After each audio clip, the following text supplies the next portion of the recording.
Hey ducklings, thanks for tuning in. Hope you're all alright. So, hey Mark, Lisa and Phoenix. Nice to have you around again.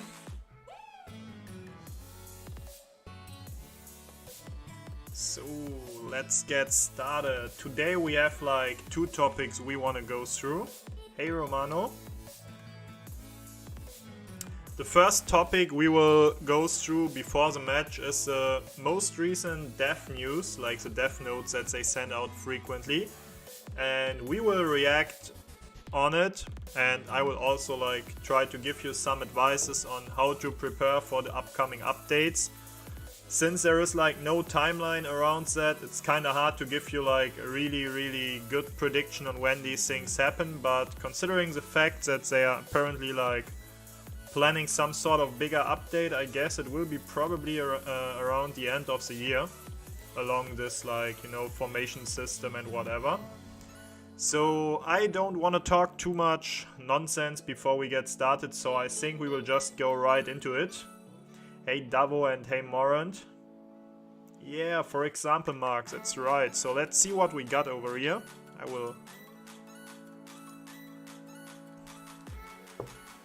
That should be the right scene. So yes, it's working.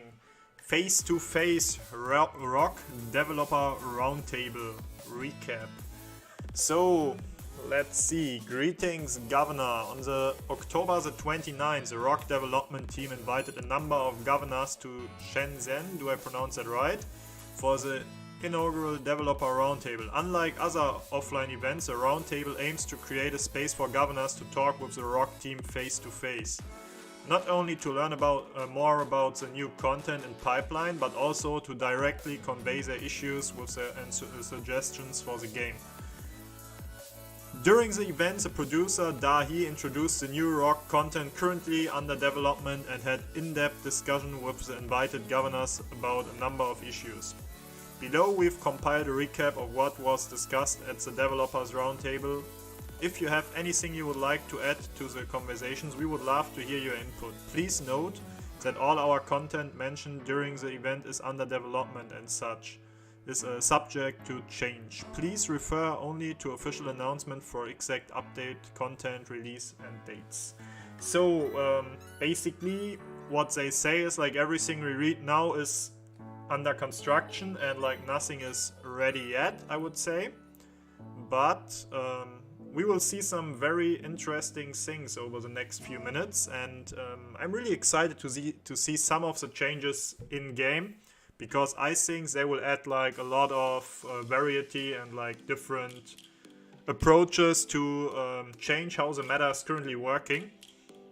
What I would like to know is like who are these governors invited there, like who was actually there, how do they pick those governors, like that would kind of interest me, but yeah, let's get started. Future development plan, new mechanic, auxiliary commanders. One of the new gameplay features we are developing is the auxiliary commanders mechanics. The basic idea behind is to provide you with more freedom to customize the skills of your favorite commander. We've designed the gameplay aspects of the mechanic and currently plan to include it in the next year's new stories. The concept is similar to the Season of Conquest story Heroic Anthem, where you can acquire equipable support skills by completing Bastion quests. Like in Heroic Anthem, this mechanic will let you use commanders you own as auxiliary commanders, allowing you to take one of their passive skills and equip it to another commander. We are also considering increasing the number of equipable support skills in Heroic Anthem from 2 to 3. For example, with this system you can take one passive skill from Lubu and one passive skill from Julius Caesar and then equip them to Artemisia. If you then assign Artemisia as a primary commander of a troop, that troop will benefit from all of her skills plus the passive skills from Lubu and Caesar, and you can equip up to 3 additional skills this way. This mechanic is currently undergoing internal testing and subject to change. We are also experimenting with the direction of GVE gameplay, where multiple governors can challenge bosses on the world map. So what we see here is basically more heroic anthem bastions on like a single march. The cool thing about it is, like, I personally like the idea of bastion quests, and I also like the idea of like giving value to older commanders, because like I think there are two kind of people that get like a positive effect by that. That's like long-term players who already, you know, like have a decent amount of commanders max that they can't use anymore because they are outdated, as well as people who like spend a lot, which is like the main target group from Lilith, I would say. So they're stakeholders kinda. And I think like that's a pretty cool approach in general, and like I don't see downsides yet.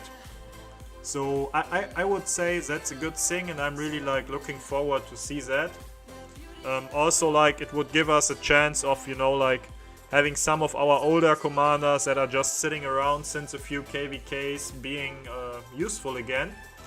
And it also maybe gives us some like options for investing golden sculptures. For example, if you already have like 5 decent marches, it might make more sense in general to like go for passive skills to like equip them on your current marches rather than, you know, like maxing the next march.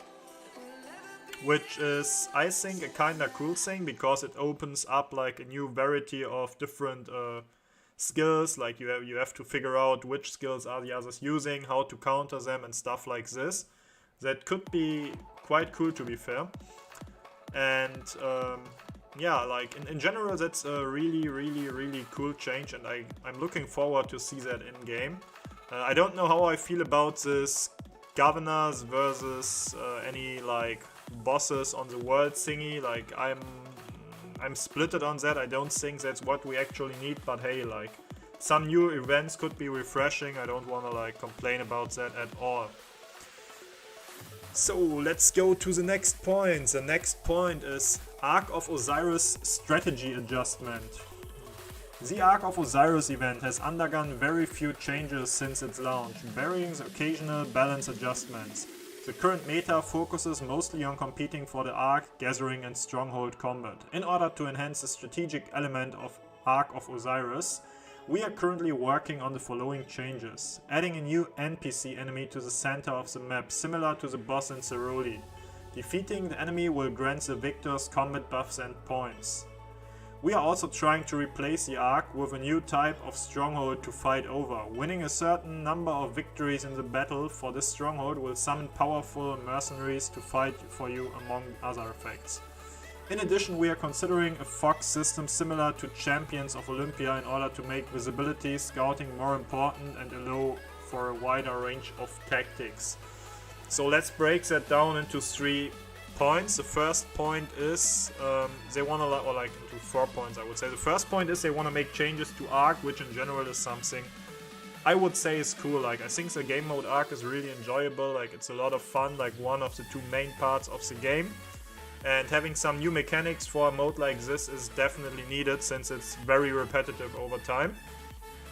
However, I think we shouldn't see, you know, like a whole different approach on like bringing NPCs in, any like barbarian like things you need to slay. I think that's not what we need. Like, though to me that sounds weird. Like it sounds like Ark for me is a mode PvP and not like PvE. Like I don't wanna chase after any barb sword like things all 2 weeks, but curious on how they plan to implement that. I think that's a negative thing in general, but yeah, that's like my take on it, because I personally prefer like PvP events way more than PvE ones.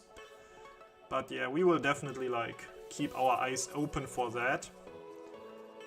I just hope that's not, you know, like another Olymp-like thing where you have to chase for the middle and everyone is running there. Like, you're not fighting the others anymore, you're just fighting the boss, and that sucks. But let's see. I think I would personally rather have them adding a new map, if that makes sense. Like a whole new map, new structures, new sizes, a new layout, new pattern, maybe something else to contest, like give it a completely new look or anything. Like that would be refreshing. But yeah. Let's go to the next point in there. We are trying to replace the Ark with a new type of stronghold to fight over. That's the thing I like. in general. Like, I think having some like changes on how the game is working during the arc, but with the current mechanics, is quite cool. I would rather see them like bringing in new skills. Like, there are so many things you could implement in that mode, and I feel like a new boss is not like the thing people are asking for, but that could be me.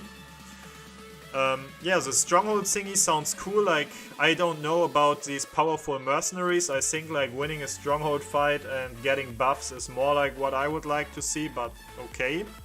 And in addition, we are considering a fog system similar to Champions of Olympia, which I personally dislike as well. I think it's important for us to see like what's going on in Arc. I want to see like everything of the map and not only a small part, because that's honestly garbage. But yeah, that's my take. Let's go through the next points. Future direction of ranged combat. We are also trying to make some major upgrades to the underlying combat framework in order to better incorporate ranged combat and blocking into the game. In the past, large battles in Rock mostly involved both sides amassing all the troops in one area, then hitting each other until one side won. This could get very repetitive and tiresome. We are looking to get away from this style of combat and expand the frontline of Rock battles. Likewise, in the future, we want to provide a more in-depth and historical battlefield experience. For example, adding in the field of fortifications and barricades used in many real-life battles to block the enemy's advance. Slow down their movement and buy some time for the defenders to organize themselves. In a similar vein, walls would serve as a costlier kind of barrier, which may necessitate attackers to siege weapons like mangonels to destroy the walls and force the defenders into a pitched battle. So basically what we are seeing here is like they want to give us a new mechanic. Hey Yoda and Chap, how you guys doing? Nice to have you around. So what they try to say here is they want to get their like siege commanders into the game. They are like introducing ways to get these commanders, like to make these commanders viable, which I personally dislike, because I think if you want to make sieges viable, make them viable on the field. Like what I'm reading here is like we try to get like the heroic anthem power up mechanics, which the majority of the community disliked, I would say, and try to push them throughout every new mode, which no one wants either. So like that's a bad thing in my eyes again. Like if you want to make commanders viable, then like make sure siege units are like getting to have some value on the field.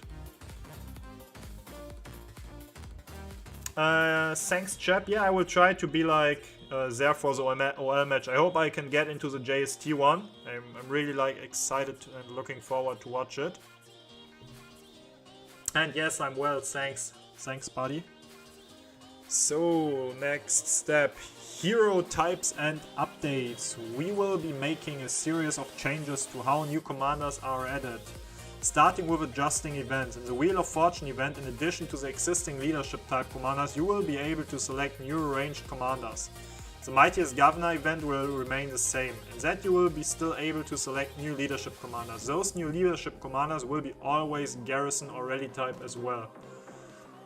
Nothing wrong with that, I would say. In addition, whenever a new ranged commander is added, they will be accompanied by a ranged combat theme event that will allow you to experience ranged combat for yourself. By taking part in these events, you will be able to acquire other ranged commanders. We hope you will enjoy them. For those of you who like leadership commanders, not to worry, we will still be adding new leadership commanders for a long time to come. The next one is planned to be released after the 7th Gen Infantry Commanders update. So basically, long story short, we will see leadership along ranged combat being mixed in like Wheel and probably also in the MGE if I understood it right in the future. But, now is a but, there is also like some new way to acquire the commanders, and that's through a new event, which I personally like. Like I like the idea of getting new events to acquire commanders to like play for them. And I think there is like nothing negative with doing that. That's like a cool thing in general, so why not? Let's give it a try, we will see. We can still complain if we dislike it. So, and the 7th gen infantry commanders, I think we are right now in the 6th gen, so the 7th gen will be the next commanders which comes out like at the end of the year. Then I heard like, oh, it's the next step, like, okay, let's read the next steps, because what I try to say will be explained there. Commander releases, schedule and museum updates. Over the past year in the China server we released a new generation of commanders every 3 months. Some governors have reported to us that this creates too much time to pressure to upgrade commanders before the new ones come out. So, like, that's right, you can't barely keep up with like every commander if you want to, but the thing is, like, do you have to do that? I'm splitted on that.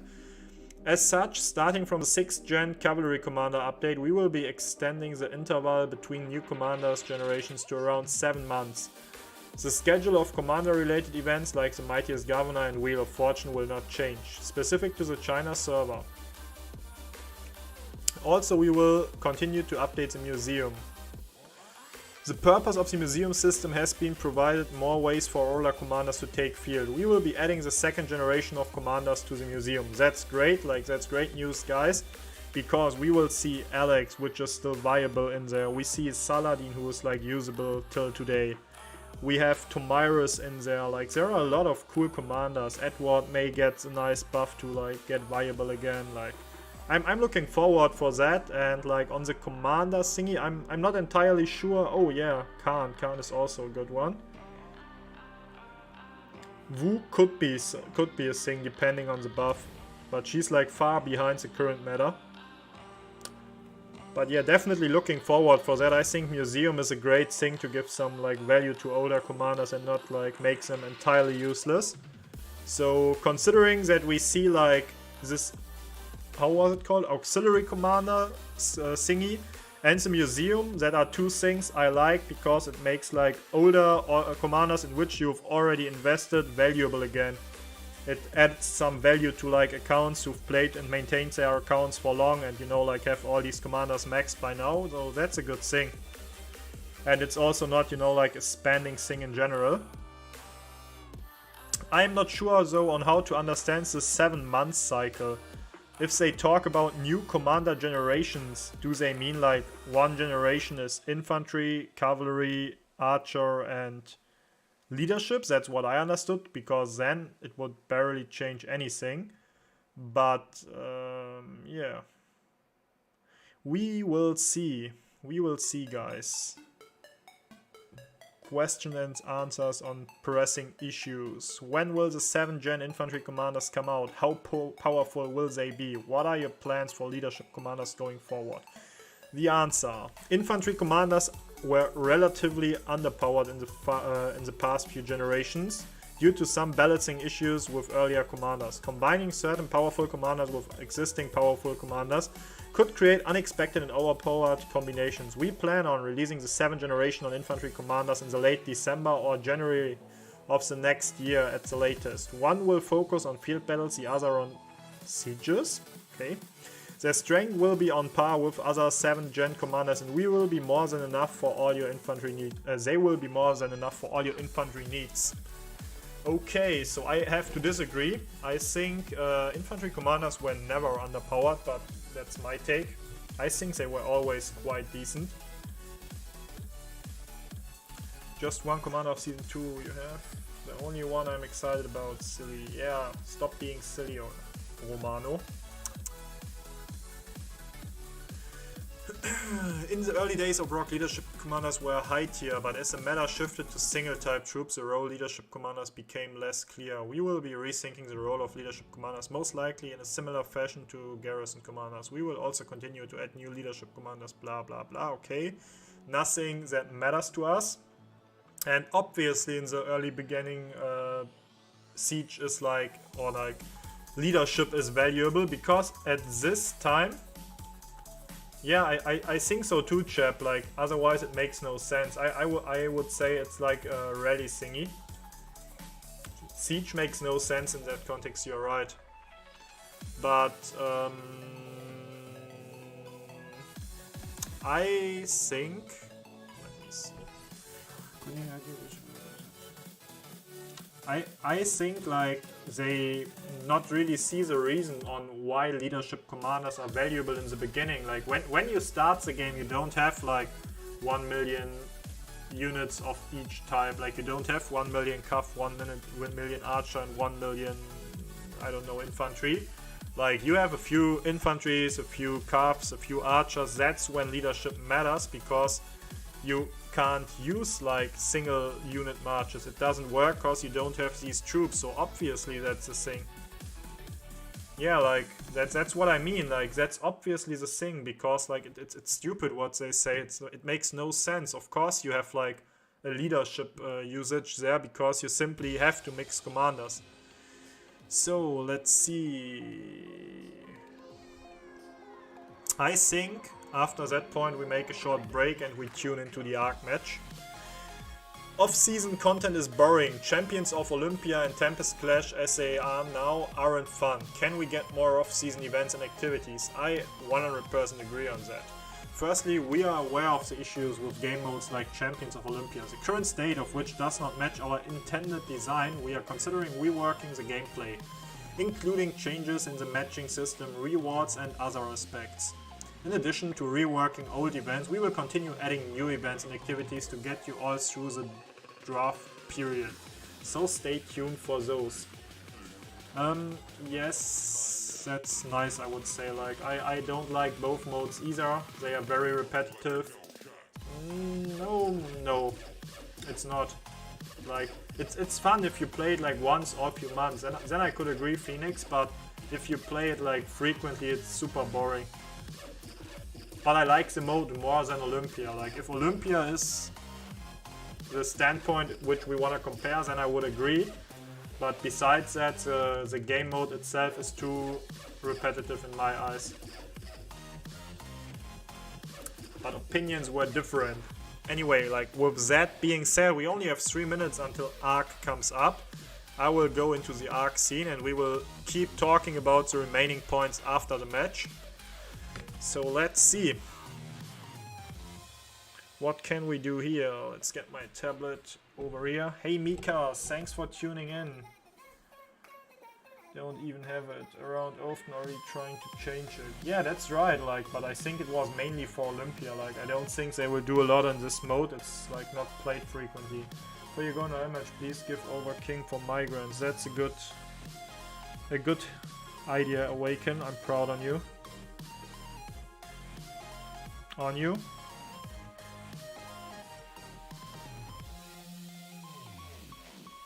Mikachu, that's a nice name. A real cutie. A real cutie pie. So we will try to get into this match here.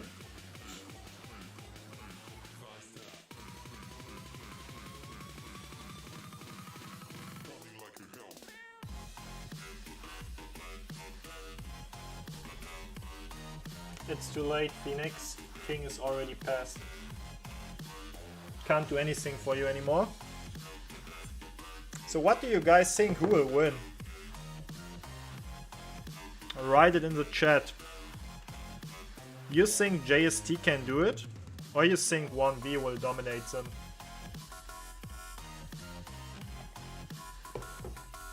Hey Finn.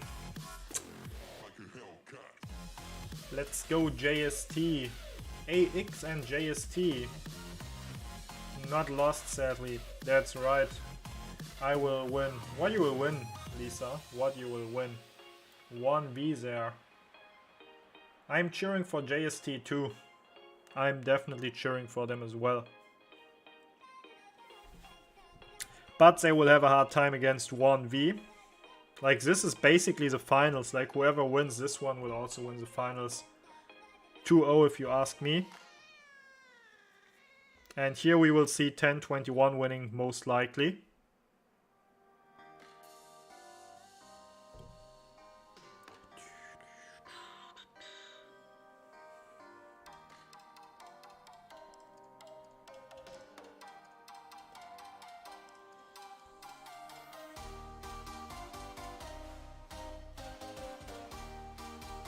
And here we are in. That was easy.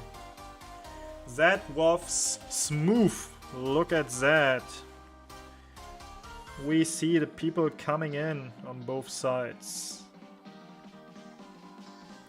Let's skip all the stuff. I want to see what's going on, like. Plop, plop, plop. And here we go.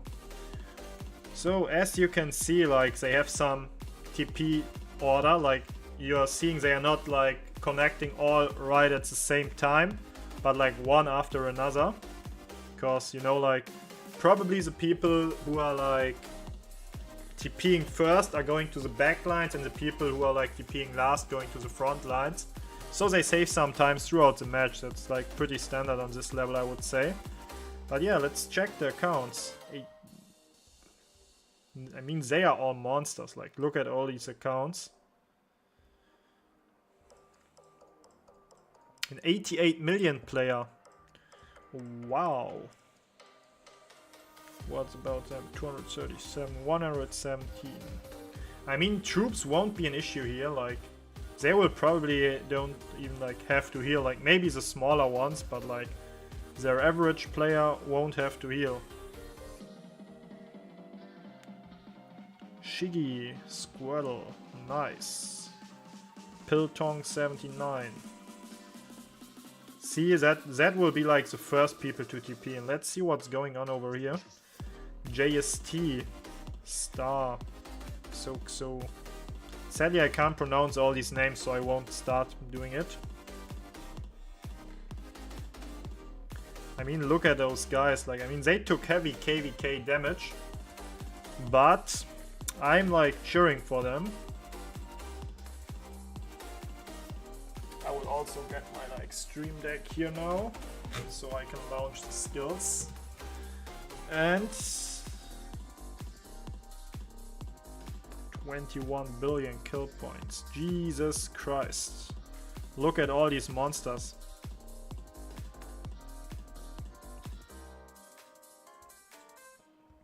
That will be a fun battle. Good luck to both teams. 13 seconds. Yeah, whale alert. That's like all whales. They are so stacked. I'm wondering if we will see like some special sort of strategy, or if everything will be the same. So we see the marches running. Guan. We will probably see like a very fast-paced start from both teams. You see all these scuff marches. See some garrisons going a bit slower, but like you see Nevsky, you see like tons of Nevskys, tons of XYs, Joans everywhere, Boudikas. Nothing special, like nothing what surprises me here. And let's check out the other side. JST coming in. I mean, also here, like, you will see the Etaflets, you will see some CCs, some Khans, like, just for the fast pressure.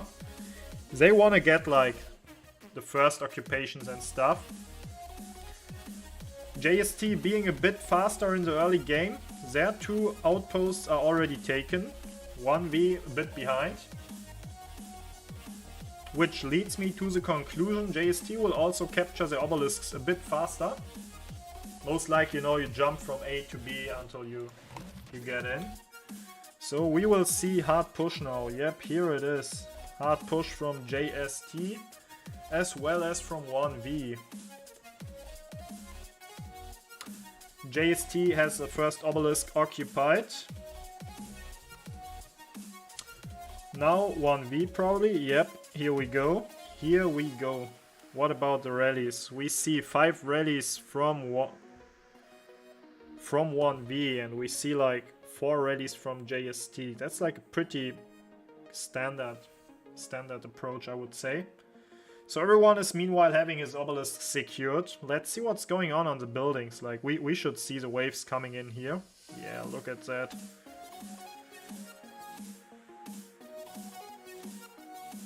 I'm somehow like overlighted, I feel. Like the lightning is quite high, even though I haven't changed anything. Let me see. I guess it's better now. Oh wait, it's... Ah, okay, got it.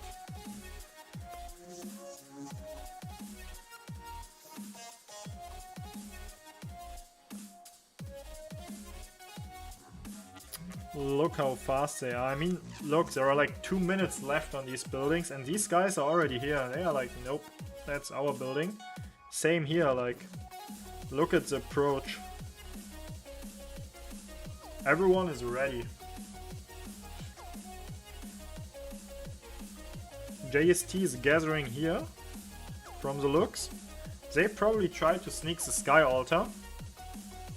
Looks like an offense against the Sky Altar to me.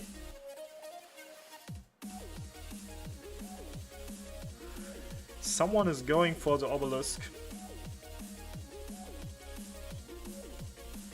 And here we have Joan coming in hot.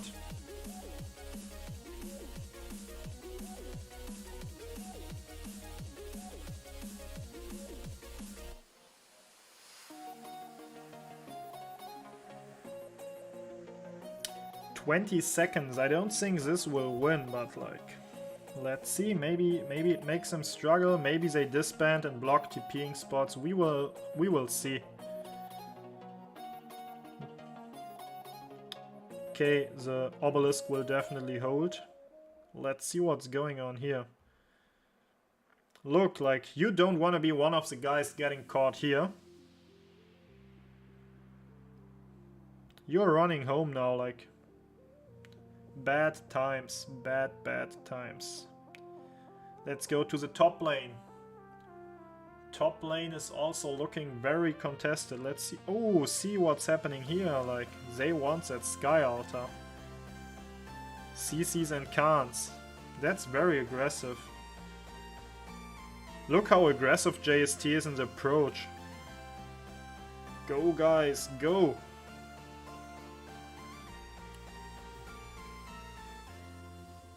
I like it.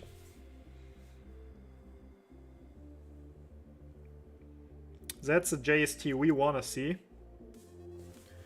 What's going on the obelisk? It's still hitting. Oh, it's doing good. It's doing surprisingly good, but like, what OneV is doing right now is they know exactly how much they need in that obelisk to like hold the rally. And if no one, you know, like fucks up, then they will just keep refreshing the obelisk over and over and over again to keep the rally walking as long as possible, because as long as there is a rally on that obelisk, JST can't open another rally, and they either have to disband and suicide these troops, or they won't be able to do anything against the obelisk for the time being. I will mute my Discord now. That's interesting, like, look at the first push. Sky Altar was taken temporary and the Shrine of Life, and the obelisk is still under pressure. Will they take it down? No, I don't think so. Oh, there is a Zenobia. Get the Zenobia in, bro. Get it in. Let's go, Hoda. Is there anything? No. What are you doing, guys? Come on. Oh, wow. That was unexpected. That shouldn't have happened. A very good starting game from JST. Like, look how they are overrolling on the buildings. The points per minute. JST is 400 points ahead. Look at this. But I think this building, will they also take it down? Yeah, like, that surprised me as well, Finn. Usually that's what's not like happening on this level of Arc. You know, like, if you should like send any other marches in, like they had marches next to it, they just like sent them somewhere else. And that's something that you shouldn't do. But let's see what's going on here.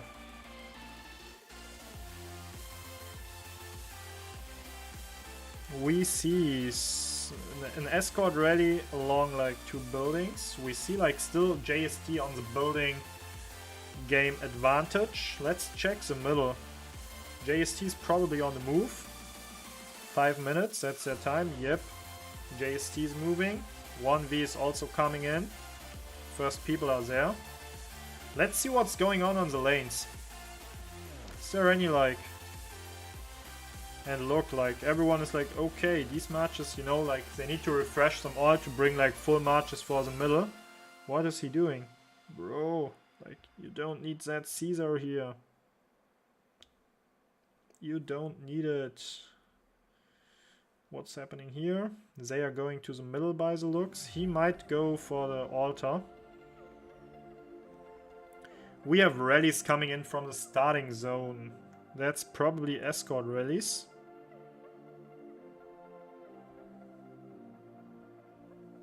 That looks interesting.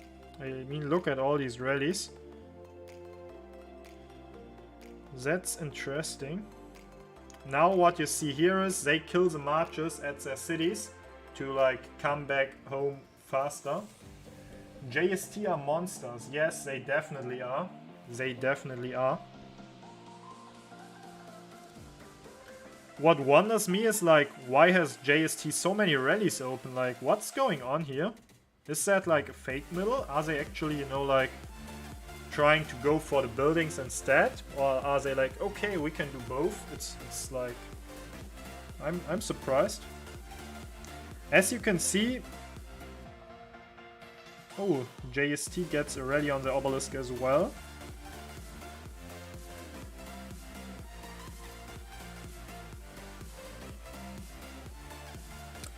JST is looking good here. Let's see what's going on. Here is nothing going on. What OneV is trying right now is like flipping the Shrine of War, because that causes like a shift of like buffs in the middle, cause like the building is giving you different buffs and you want to hold on these buffs. That's why they are both contesting the Shrine of War right now, in the hope like to flip any side. As you can see here on the screen, that's 5% troop attack as well as 5% troop defense.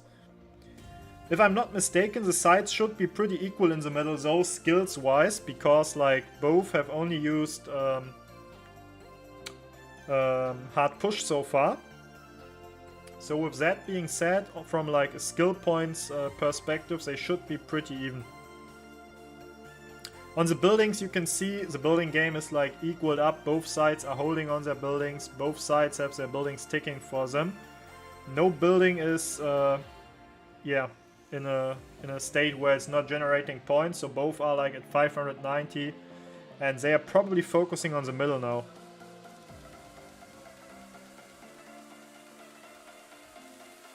Oh, OneV is approaching. No, JST. Oh, was that good? I'm not sure. JST, you have like lower numbers. Is JST even using skills here? I haven't seen any.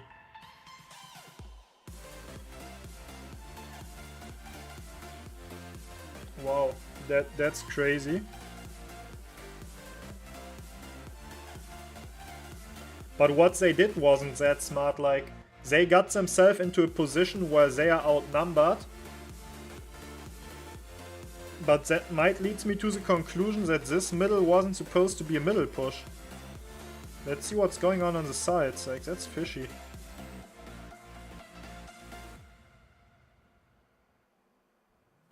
Okay. That... Stop swarming with the Judd, bro. Bro. No. RIP. But he will take down the building, just without garrison now.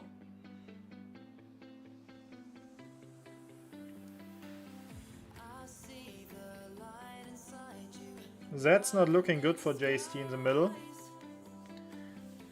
That's not bueno.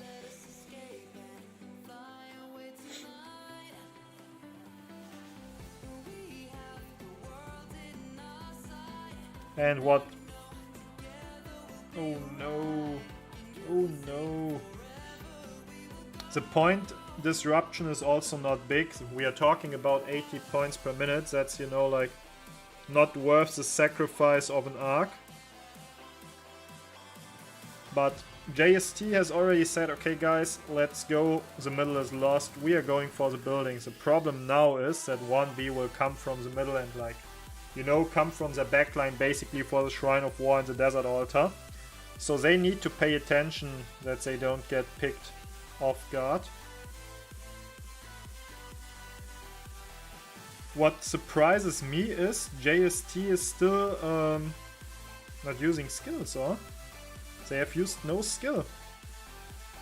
Anything is like planned here. That's like not a regular approach of a team. Also, like, you see how fast they, you know, shuffled back. They have something else on their mind, I think. Look at all these rallies. That's like... Maybe JST tries to deliver on their side. Like, I mean, look at all these rallies. They haven't given up on the arc. They want to go for it, I think. Where's the arc? Here.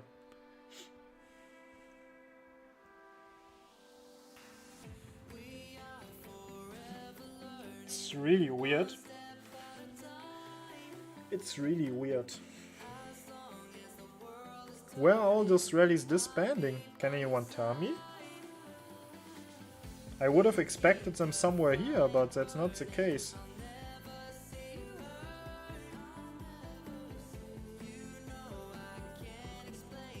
But the question is, why are they like saving for to the death? I would have understood if they went for the buildings then, but they didn't do that either.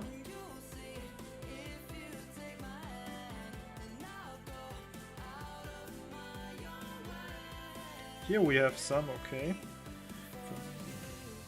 Now we have like a 260 points per minute difference. The first arc is like worth 3k points, so like it's not too bad if you don't get it, but it looks odd to me. What's going on here? Oh no, look what's going on here.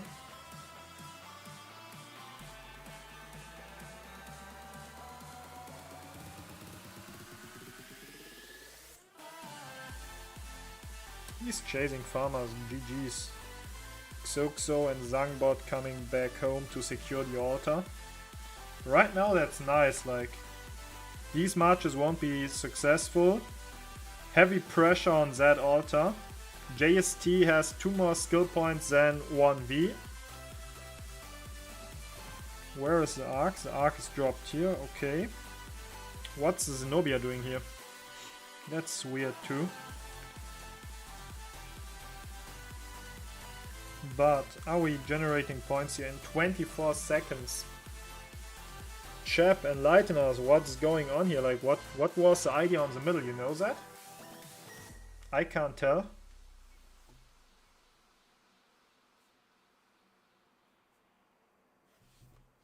I can't tell just from like a viewer's perspective.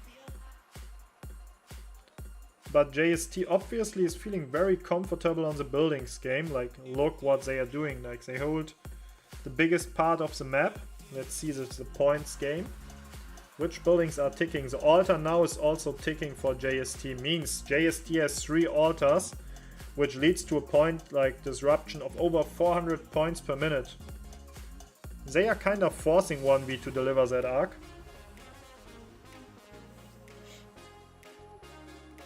If they can hold on that altar for a while, that's like, look, it's looking like they are staying in front of the obelisk.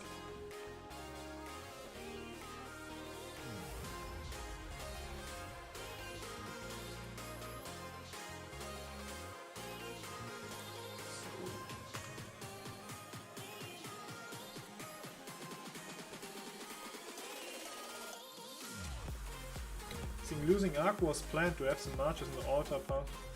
Yeah, it could be, like, what that makes me wonder as well, like, it didn't look like JST tried, you know, like, usually they either would have went with, like, basically everyone to the middle, or, you know, like, they would have at least used skills.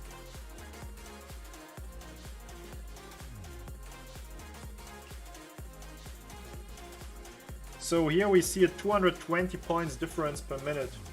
Yeah, like, that's what I saw too. A pretty much a decoy tactic, like that was for sure nothing not planned, I would say. 200 points, like JST now having a lead of 1.7k, which means it's already half of the arc compensated, and it's still ticking in favor of them. Like, they are generating more points. Let's see what's going on the altar. The altar is still like looking good. It will hold for a while. While this altar is also looking good. And look how aggressive JST is. Like, I barely see OneV pushing. That's amazing. Like, they keep them under such a constant pressure. It's like literally insane. It's literally insane.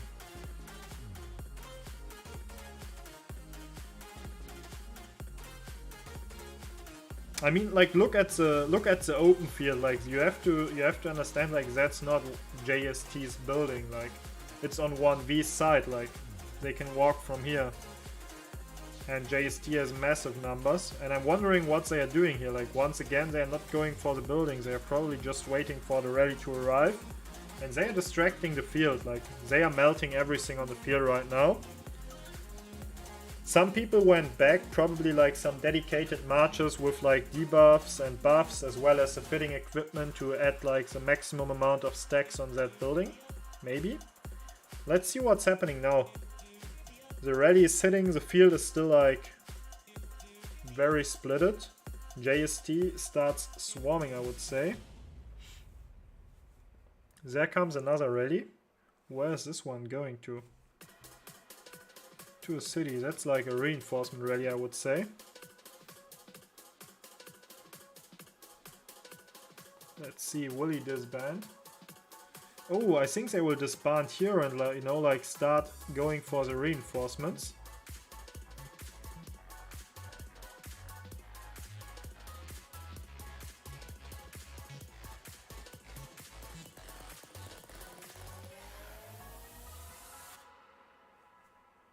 JST is doing very good job right now, a very good job. But what are they doing here?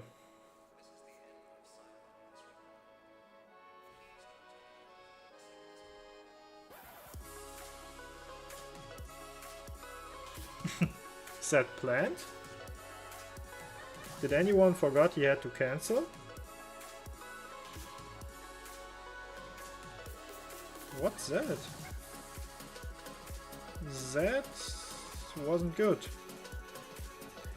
I would say that was the opposite of good. That was a weird move. OneV wanna delay the arc. What's their thoughts behind? Maybe they wanna like equal up the point disruption, like the skill point wise difference. So like they wait until they, you know, have also like 10 skill points available, so whatever JST tried in the beginning is like meaningless.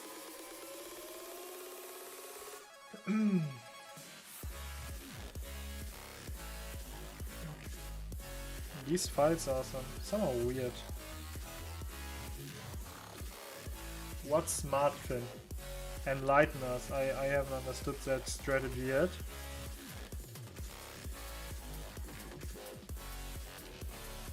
Looks like some of the JST folks are like exhausted, they train too much chip. There always has to be like some sort of phase where you can recover. Training and recovery is like important.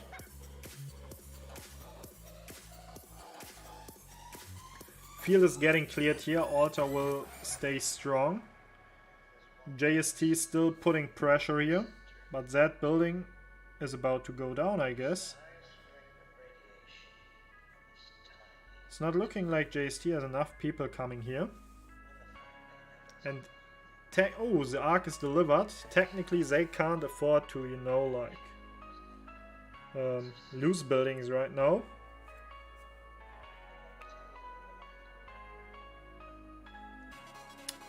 JST has lost this altar and as well the altar on the top lane.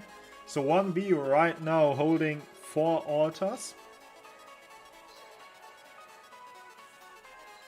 That leads to a points disruption of 300 points per minute without any altar ticking yet for OneV.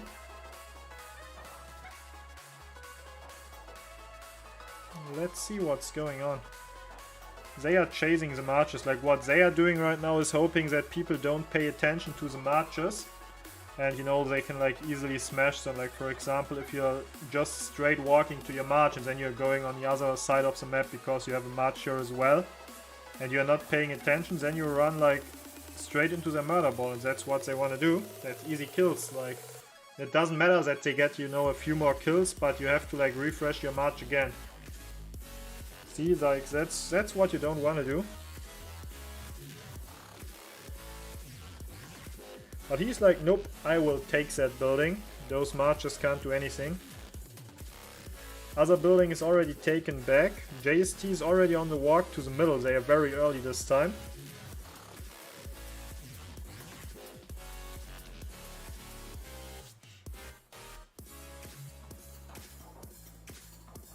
Look how JST is, you know, just ignoring that building, knowing like, okay, 1V is still here.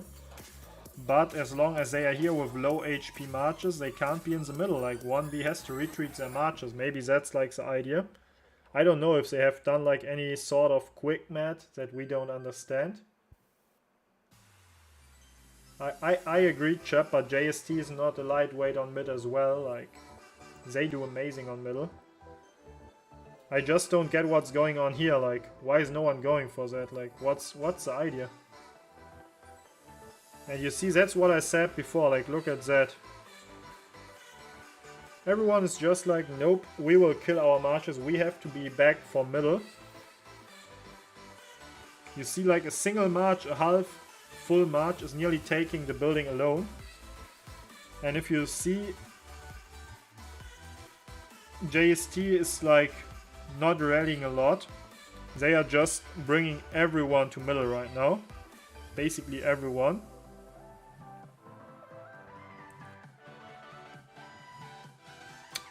I think these rallies should like disband somewhere around here to ensure that they cut like reinforcements from JST.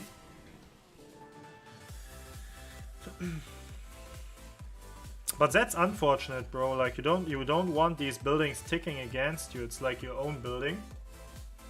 They are giving away a lot of points over here. I'm not sure if that's actually smart. No idea. 1V is in a very defensive position, while you see JST, you see these numbers, like, look how many are already here, but like, they lost all 4 altars right now, like, and they are all ticking. They are 2k points behind already. That's like half of the arc already gone. That's weird. See, that's like the rally they disbanded, and now they are, you know, chasing. Like, they just have some high DPS marches. And if there is a slow Trajan coming to the middle, they are just going to kill it. Like, that's what they do.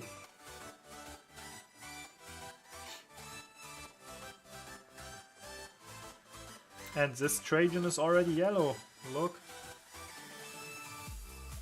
I cross their fingers for them, but like how they want to do it is a question. Like, even though they get the arc, that arc won't push them to into the leading position yet.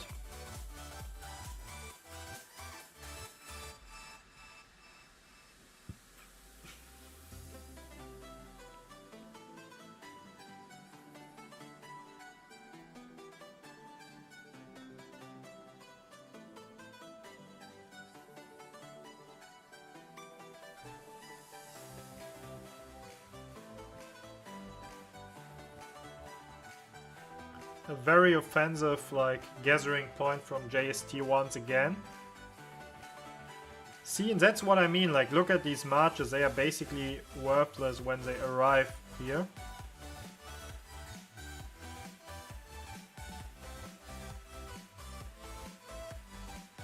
Yeah, that's my question mark as well, chap, like, that might be the gamble, but if 1V doesn't have like these skill points, then I'm wondering why did they turn in the arc.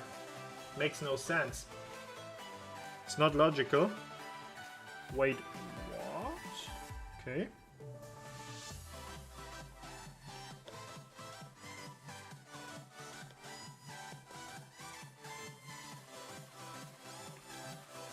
Is that some sort of new flex, like we just pop a skill and, you know, like, we are seeing how it goes.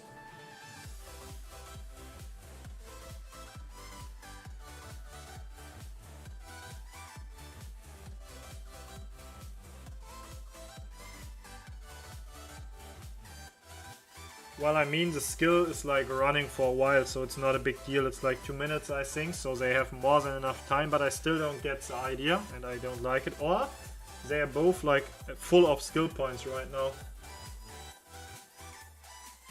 Like, that's the thing I would like to see as a spectator. I miss these infos.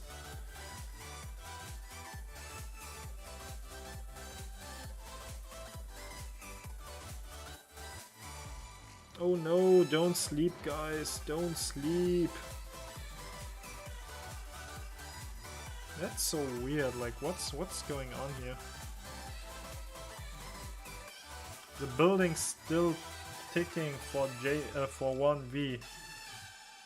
JST and 1V both using war drums. 1V using Heaven's Grace. JST using To the Death. Yeah, it does, but like, what's the point of like launching it so early?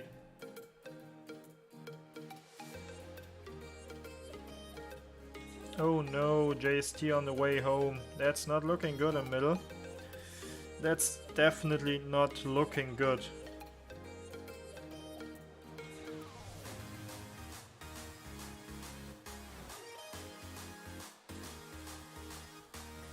That's not looking good for JST.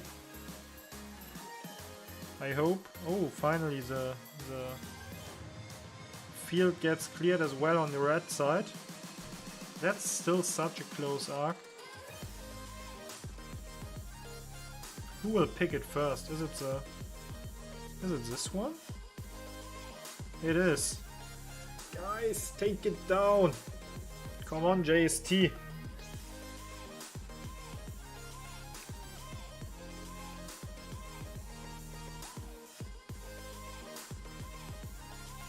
Wow, in the beginning it was like very much looking like 1V is going to clear it flawless, but it turned out to be a wrong observation. What happened? Yeah, it is chat, but like in the beginning you saw how many marches went home from the JST side, and at any point it just turned, and you know, then just like 1V was going home.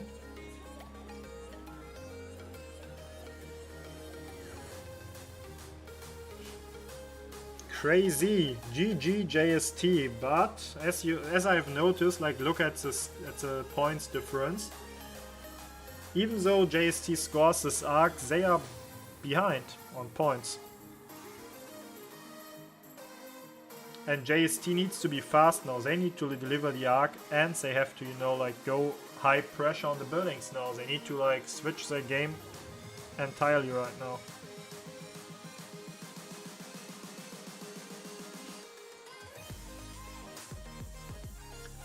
OneV will probably go ham on the buildings now. We will see.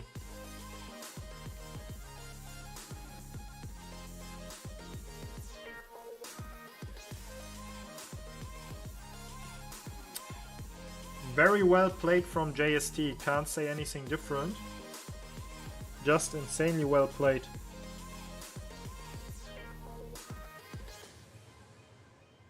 That's a match where you can, you know, like learn a lot from, especially middle-wise. Like, look at the commanders. Like, you basically only see Joans, you see some Boudica, some Guan, Nebu, Nevsky, Eteflets, and that's it. There is nothing else. Some Trajans maybe, like Trajan, Eteflet, Eteflet, Trajan.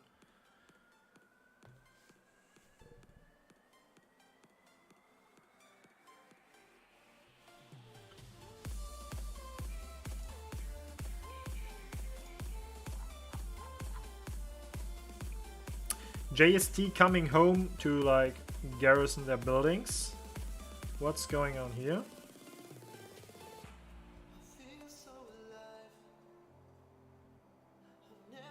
Does JST actually like... Is JST going for a third arc? Are they?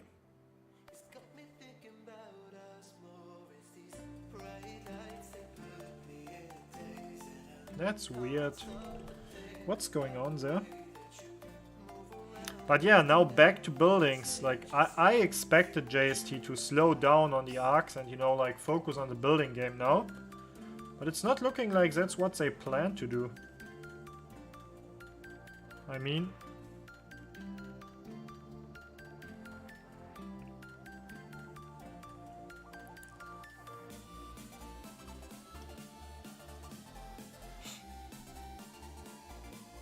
Interesting, like OneV is already pushing very strong on the building because they knew like as long as JST hasn't shuffled back all the troops, they are like going ham onto the buildings just in order to like gain some extra points. JST switch alliance skill for second arc while OneV used to do it for third arc during anniversary event. Yeah, might be a thing.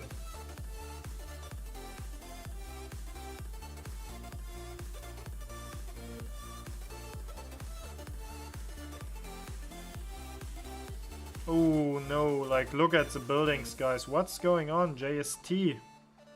Are you guys sleeping? Oh no. Oh no. That's not bueno. Look at the points. 210. It's only the... Oh my god, and that will fall too. That's a disaster. That shouldn't have happened.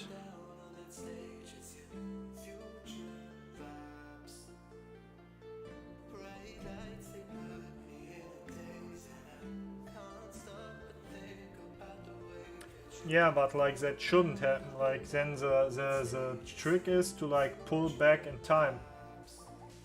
Yeah, like you need to predict kinda if you will like win that hard or not, so you can start moving back or forward and push or whatever. So JST using hard push.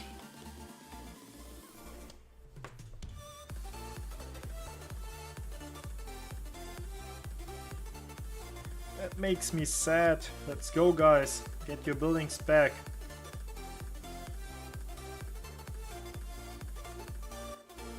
What I like is like look how dedicated those guys are. They are just ignoring the marches. They are like, okay, let them hit. They can't do a lot of damage. We are going for the building. Like these marches can't reinforce the building. They are nearly dead already.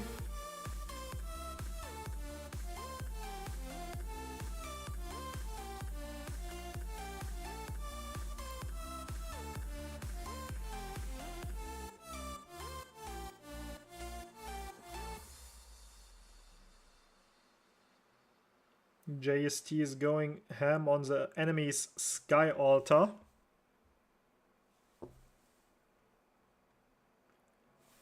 Rally is coming, like look at this timing. I love that. And now you will see people stop like targeting the open field marches but swarming the building very hard. That's how it should be. Everyone knows exactly what he has to do. It's like nice to watch. JST taking their building back. JST taking the first building of 1V. So one side is already equaled up. And after that we will have to tune into the second side. That's basically where they secure the arc. JST got their Shrine of War back. JST is going like for the Sky Altar. And for the Desert Altar, but that's not looking successful.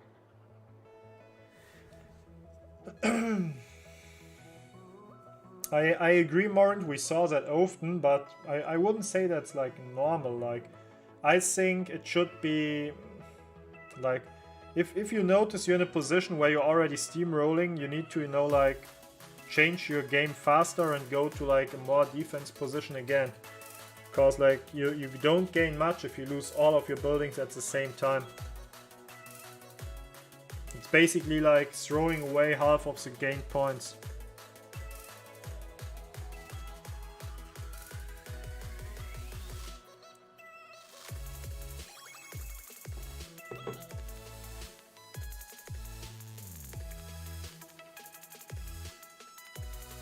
Obviously, like, I didn't say it's an easy task to call that. I couldn't do that either. Like, I couldn't tell you when the right time is to retreat. But that's basically what you need to practice. Like, when is the point when you feel confident that you win the middle and you start retreating.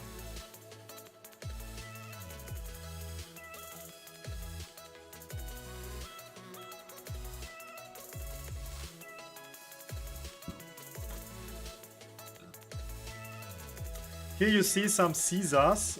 Those are used to like expand the amount of troops you can bring, that are like pure filler marches. So you need like less people in the building to fill it, and also you have like more troops with less marches. Which is a cool thing in general if you manage to like do that. It's like very efficient in my eyes. The top lane is looking good, like JST has recovered from the shock as it seems. Bottom lane is still struggling a bit, and if they turn in the arc, they are still like nearly 3k behind, like 2.5. So JST, it's time for a miracle.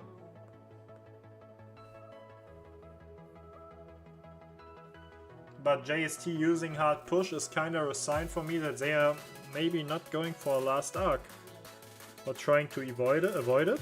I don't know.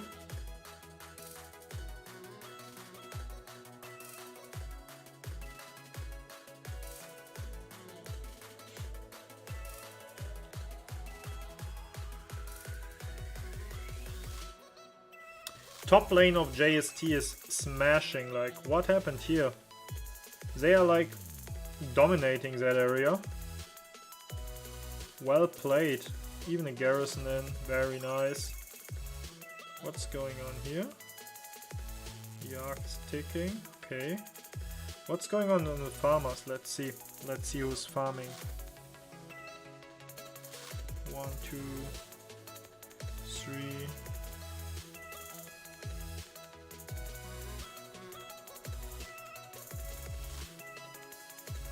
4.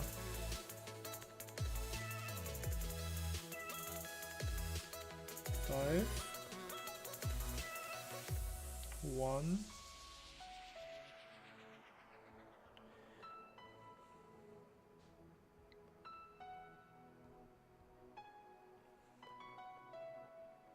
Let's see, 2, 3, 4, I think. 5, 6, 7, 8, so 9. So from a farming standpoint, 1V should be like, at least right now, momentarily, they are doing more.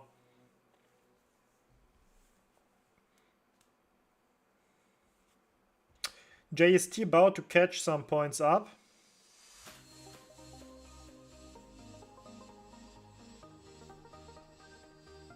And JST is also ready to reset the building again.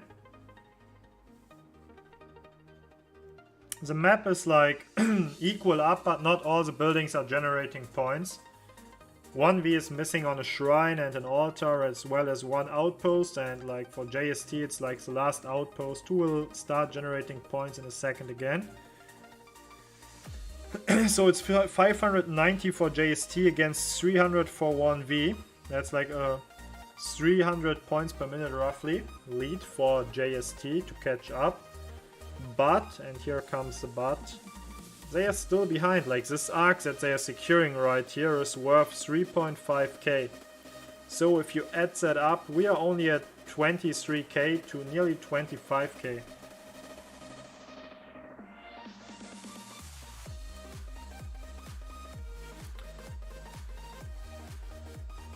Desert Altar is under pressure, but it's looking like JST needs some reinforcements here, I would say.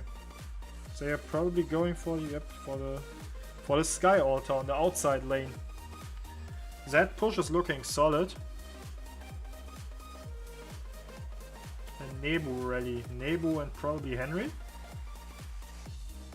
Here we go, it's Henry against John with Jadwiga or YSS, we will see.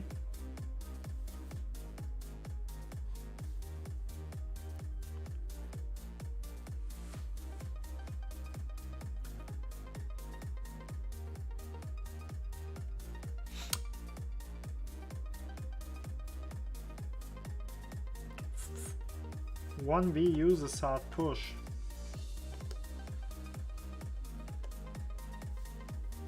Interesting. So 1v full on points would be like my guess.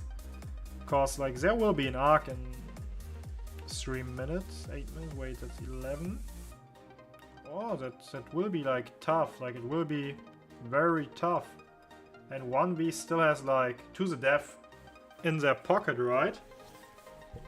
So we have like 3 minutes until it spawns, 8 minutes until like they can turn it in, 8 minutes to like have the arc spawning again. So we are like at 3 minutes left into the game. Like for a fast arc capture, that could be a thing. That could work out. JST doing very good on the buildings right now though. But I'm not sure if that's good enough. Right now it's looking bad for JST.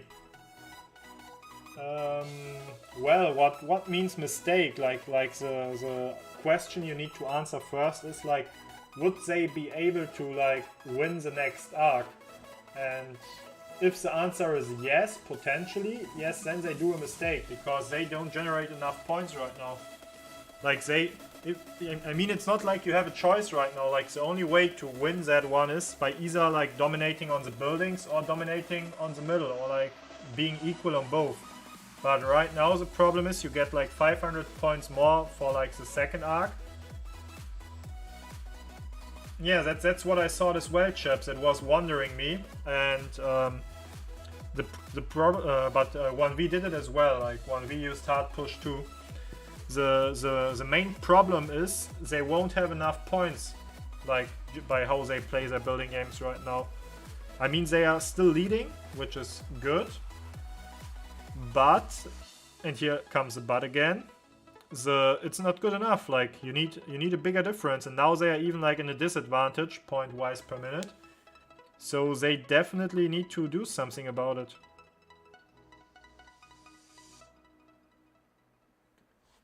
The outpost game is strong by JST. Yep, it is. It is. It's flipping constantly. Dragon Land. No, not Dragonlance. How is it called? I just know the German name. Oh, they are going for the arc. They are forcing them to deliver it, I guess.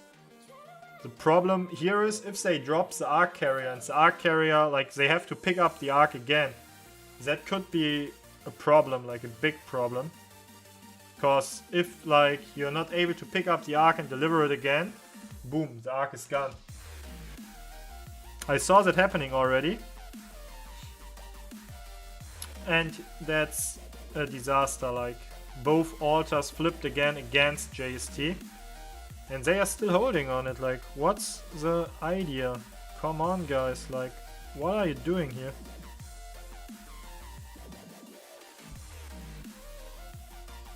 Crazy. 11 minutes and look at the score, like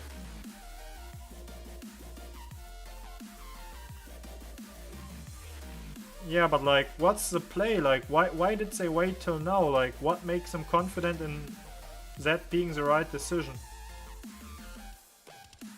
Did they kinda gave up? I mean, like at the point where they made the call, it wasn't looking bad for them.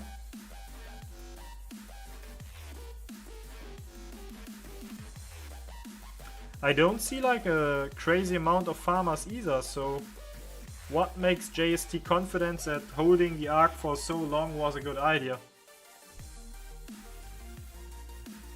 Yeah, I probably think that too. The start on the building game was amazing, like they did very well, and maybe they thought they can continue that pace throughout the match, but when they like won middle, they kinda got smashed on the buildings, and since then they couldn't establish the regular building game anymore.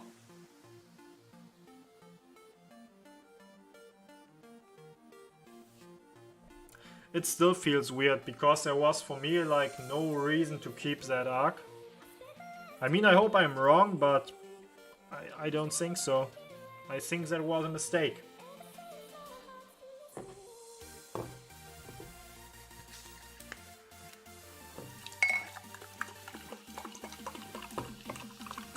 That was probably a mistake, a costly one.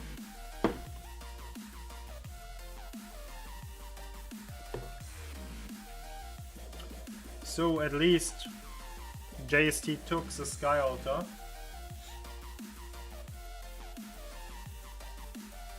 that's what I said, chap. Like that's probably what happened. Like a missed gamble that they would win the structure game more clearly, and like the hope of not facing 1V again in the middle, especially since they use To The Death and 1V only Heaven's Grace, which means 1V has To The Death ready and like you can't do much about it. 1V without To The Death is scary, but with, I don't want to meet them.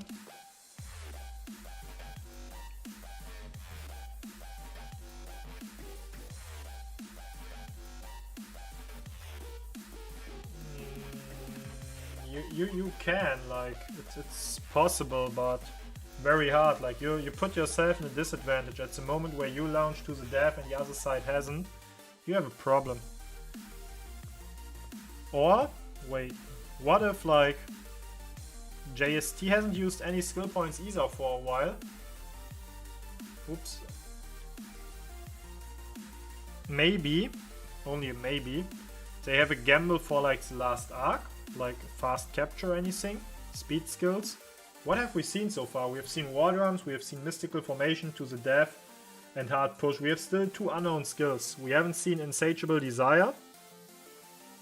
We have seen some very weird things which we can't like explain. So there might be any let's like carry the arc within a few seconds thingy. Like some super fast marches, picking it up and just running with the like running charge and swift stride or whatever. I mean, I would love to see that, but like that would be a huge gamble, and like they are going for it. You see that? They are all in for the middle.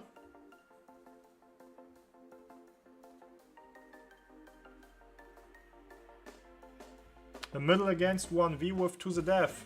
Interesting. That's exciting.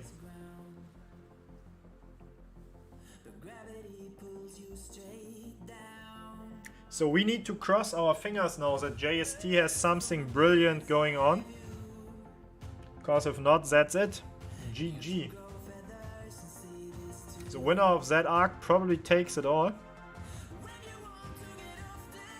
But to be fair, even though JST wins that arc, the provision game of 1V looked stronger.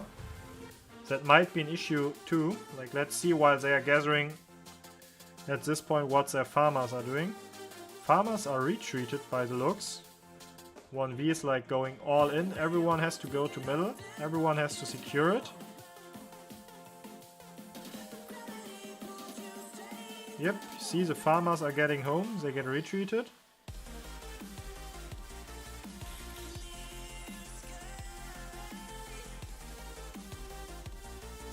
What's going on here?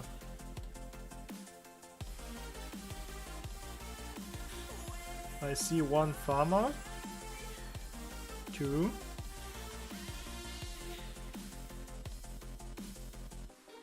3, 4.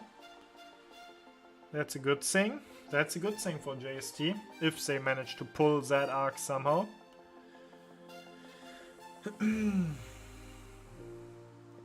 There are still rallies going on from both sides.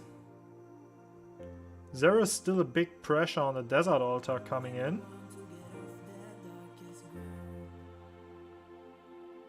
Look at that, like that's this distraction. 1B has to move.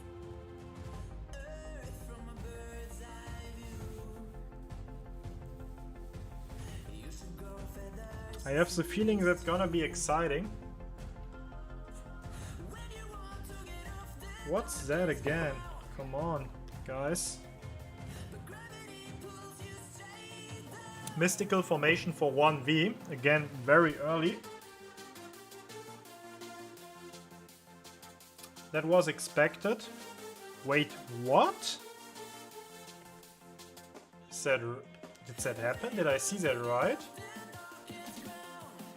Did JST just use hard push?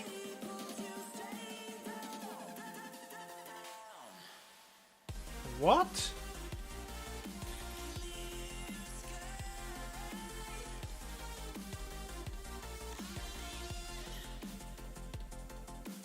What's going on?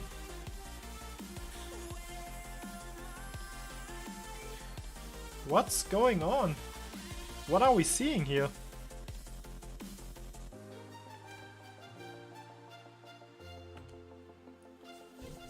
What are we seeing here? Look how they split the people, like some went here, some went there. That's like not good, like that's brilliant. If that's planned, that's brilliant, but it's looking so weird, like I haven't seen something like that before.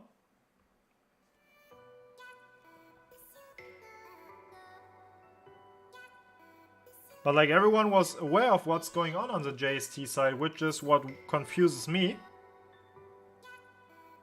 37 seconds.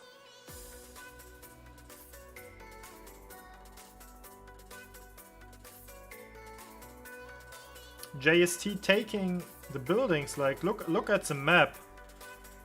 We are talking about 400 points per minute. That's like roughly 1.5k till the match ends, if it stays like it is. What's the idea behind? Oh, do they just like try to prevent them from delivering? Like play it through points gathering and like don't let them deliver? Like what's the idea? Now I'm like really curious what's like about to happen. JST hasn't used any skills, or? Did I miss any sneaky tactics or anything? Can you tell?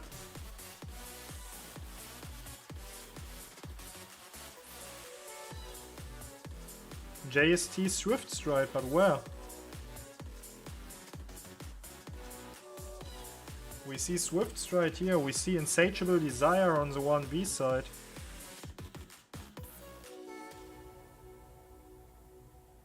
What's the idea? What's like, literally what's the idea?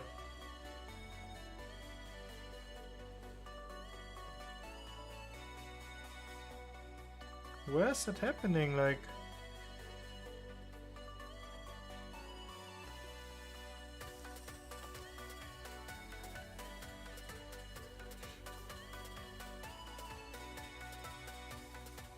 But 1B has like a great counter with Insatiable Desire already in the end.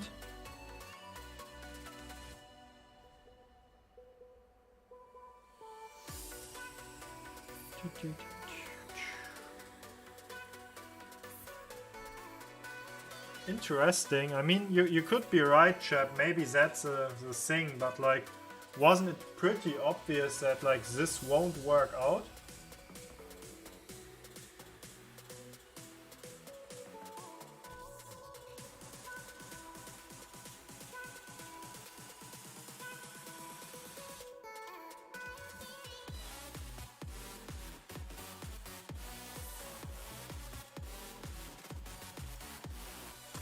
Okay, so that arc is still not picked.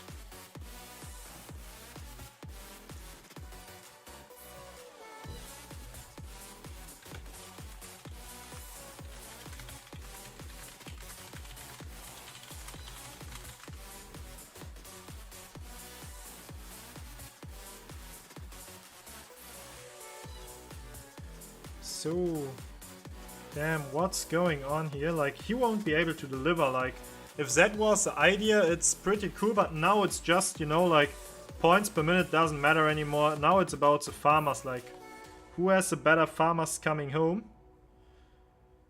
49 seconds, oh no, you don't want that. You don't want to be that guy. That is unfortunate, like, you don't want to be the guy who has his farmers, like, coming home too slow.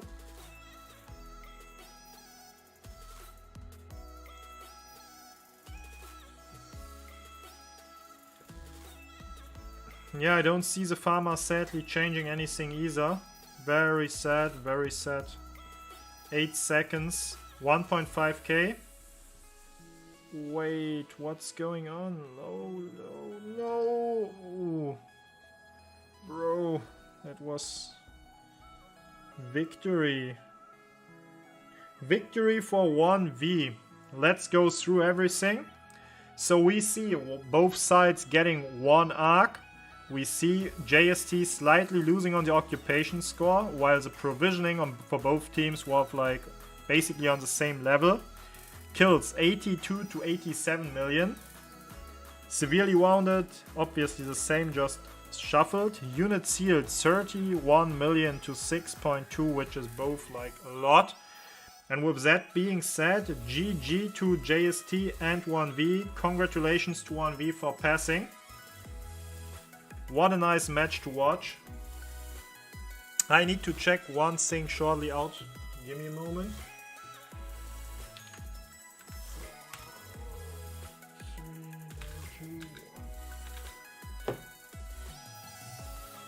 So I will switch the scene back to my first scene, and we can like talk about the rest from, you know, like the patch notes. Here we have stopped, I think. Hope everyone enjoyed the cast. Now we will just, you know, like finish the patch notes, like the upcoming stuff that is announced. And that's basically it for today's stream. Thanks already for everyone for tuning in. Don't forget to like and subscribe, as well as like joining my Discord. That helps me a lot. And yeah, like now we will go through the last points, and then I will just give you like my bullet points on what to consider, like saving and stuff, if you want to prepare for these updates. So we see off-season content is boring. We had that. Yes, we had that, right? That was our last point. First, we are aware of the issues of these modes, state for development. Yep, we've seen that. So the next point we're gonna talk about is matchmaking for KVK content is not good. With frequent collusion and match fixing between combatants, will you consider matching kingdoms by victories total points? Also, can kingdoms that have just unlocked Season of Conquest receive Nuri protection? We are aware of this issue, though we can't give it a definitive answer to the first questions just yet. But our planning team will be setting up a task group to investigate and address collusion and match fixing. We will publish more details once we have confirmed our plans. In addition, for kingdoms that have just unlocked the Season of Conquest, we will be adjusting the matchmaking algorithm to keep them separated from kingdoms that have participated in multiple conquests. This feature is currently being tested, and we believe it should be going online soon. A cool thing, but like doing anything based on wins and stuff is just not smart, simply because of the fact that all of these KVK have like different power level. Like D kingdoms that wins frequently shouldn't get matched against an Imperium that gets like, or that wins KVKs frequently. Especially not if all the KVKs have the same stuff, the same reward. Like there is nothing that actually gives you a benefit in like going into one of the more winning kingdoms. It will just like trigger migration more frequently for successful kingdoms. But that's my take. I don't think that has any upside.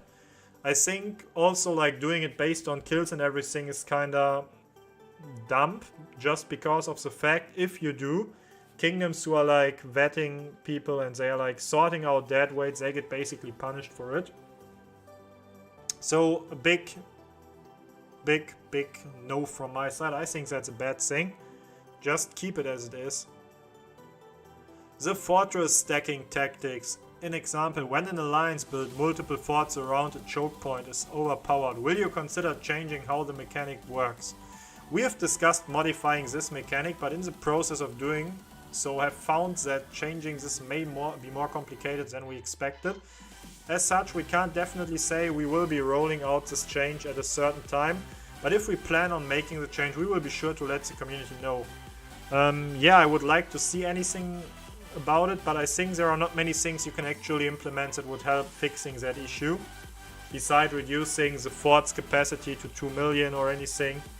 But even that wouldn't be a problem. Maybe like faster burning, I don't know, harder to defend. I see no real fixes for that.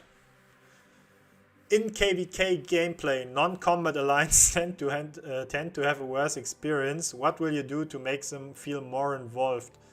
We've already observed governors organizing their own interesting activities during community events.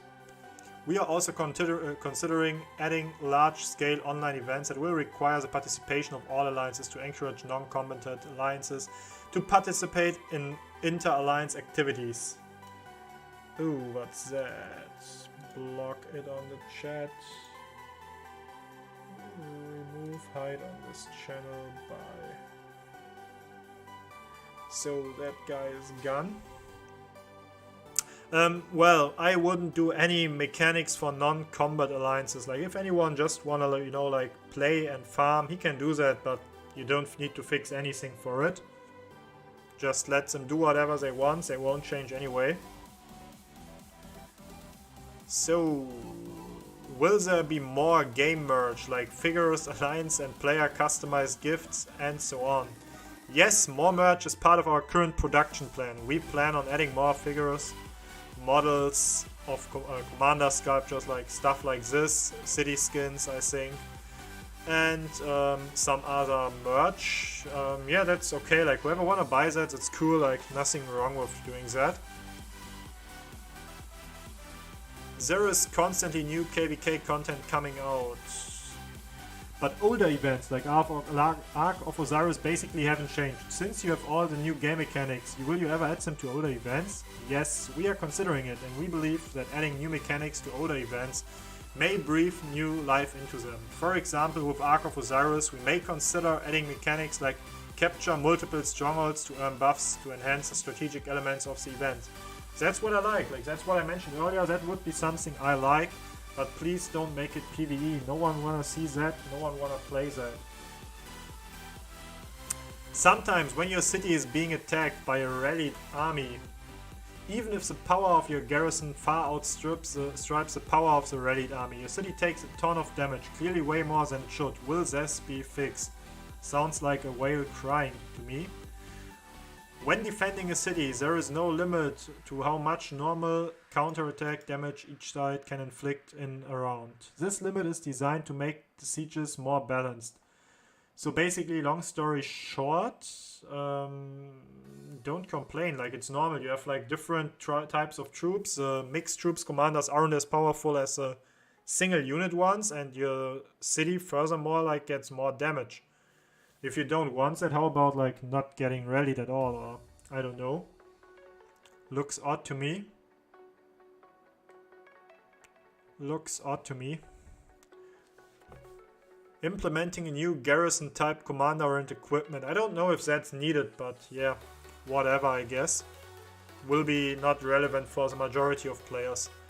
During the Developers Roundtable, our governors provided us with tons of helpful suggestions and feedback, such as a button to send out 7 troops at once, the new skin don't look good, not enough community guides, promotes the Osiris League more, rework leadership commanders, and so much more that we can't list them all here.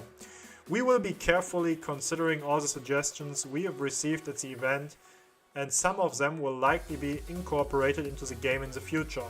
The Developer Roundtable was a huge help to the entire Rise of Kingdoms team. Not only did we receive valuable advice, but the event also served as a helpful temperature check for the state of our player base. We are already preparing for another roundtable to be held in another city. We are hoping that through these roundtables, we will be able to get more perspectives, receive more suggestions, and make Rock a better game for all. In general, that sounds good. I just don't think it's true, but yeah, whatever, guys. Whatever on that. I just want to give you my advices real quick. Let me figure it out.